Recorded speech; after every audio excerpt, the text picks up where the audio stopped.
తల్లిదండ్రులారా, మీ పిల్లలు జాగ్రత్త. తల్లిదండ్రులందరూ తమ పిల్లలను కష్టపెట్టాలని కాకుండా తమ ఇష్టాలను తీర్చాలనుకుంటారు. కష్టపెట్టడం అంటే పనికి వెళ్ళడమో బరువులు మోయడమో కాదు, పాడు చేసే అలవాట్ల నుండి దూరం చేయడం. ఈ రోజుల్లో యవనస్తులు పాడైపోవడానికి ప్రధాన కారణం ఏంటి అంటే తల్లిదండ్రుల యొక్క అవిధేయత. పిల్లల కోరికలు తీర్చాలని వాళ్ళు అడిగిందల్లా కొనిస్తూ ఉంటారు. చిన్నప్పటి నుండి ఫోన్ ఇవ్వడం అలవాటు చేసి ఆకర్షించే లోకంలోకి తోసేస్తున్నారు. కొంత వయసు వచ్చిన తర్వాత ఫోన్ కొనిచ్చి ప్రేమ అనే పదాన్ని పరిచయం అయ్యేలా చేస్తున్నారు. ఆ ప్రేమ చిగురించి పులకించి పాపం వైపుకు ప్రయాణం చేయడానికి బైకు అనే వాహనాన్ని కొనిస్తున్నారు. ఆ వాహనానికి కావలసిన పెట్రోల్ అనే పాకెట్ మనీ ఇచ్చి మీరే వాళ్ళ ప్రేమ ప్రయాణానికి మార్గం చూపిస్తున్నారు. మీ పిల్లలు పాడైపోవడానికి కారణం మీరు కదా.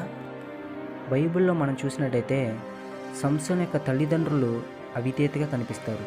దేవుడు సంసోను యొక్క తల్లిని దర్శించి నీకు గర్భఫలం ఇస్తాను, అతడు ఇశ్రాయేలును రక్షించడానికి పుడతాడు అని చెప్తే తల్లిదండ్రులు ఆ మాటను తెలుసుకోలేదంటండి.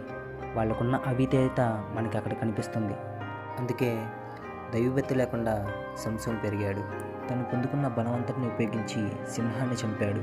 గాడిద దవడ ఎముకతో 1000 మందిని చంపాడు. కానీ అల్పురాలైన ఒక స్త్రీ చేతిలో ఓడిపోయాడు. చివరికి తన బలవంతటిని పోగొట్టుకున్నాడు. అలాగే యోసేపును మనం చూసినట్టయితే చిన్నప్పటి నుండి దైవభక్తితో పెరగడం మనం చూస్తాం. అన్నల చేత అమ్మివేయబడినప్పటికీ, స్త్రీతో పాపం చేయమన్నప్పటికీ దేవుణ్ణి విడిచిపెట్టలేదు. అందుకే పాపంలో పడకుండా పారిపోయాడు. అది మధ్యలో నుండి వచ్చింది కాదు, చిన్నప్పటి నుంచి నేర్పించింది. యోసేపు తన యవ్వనంలో ఎన్ని కష్టాలు వచ్చినప్పటికీ కూడా దేవుణ్ణి విడిచిపెట్టలేదు. ఖైదీగా బానిస బతుకు బతికిన, నిందలు అవమానాలు వచ్చినా దేవుణ్ణి విడిచిపెట్టలేదు. అందుకే దేవుడు ఖైదీగా ఉన్న యోసేపుని ప్రధానమంత్రిని చేశాడు. రాజుగారి కూతురుతో వివాహం చేశాడు. ఇది జరగడానికి ఎక్కువ సమయం పట్టలేదండి. దేవుడు వెంటనే యోసేపు పట్ల కార్యం జరిగించాడు. సంసోను బలవంతుడైనప్పటికీ దైవభక్తి లేకపోవడం వలన మోసపోయాడు.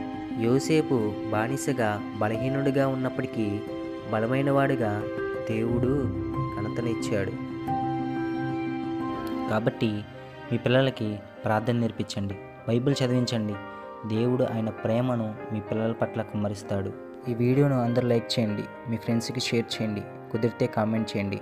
నెక్స్ట్ వీడియోలో కలుసుకుందాం. Thank you guys.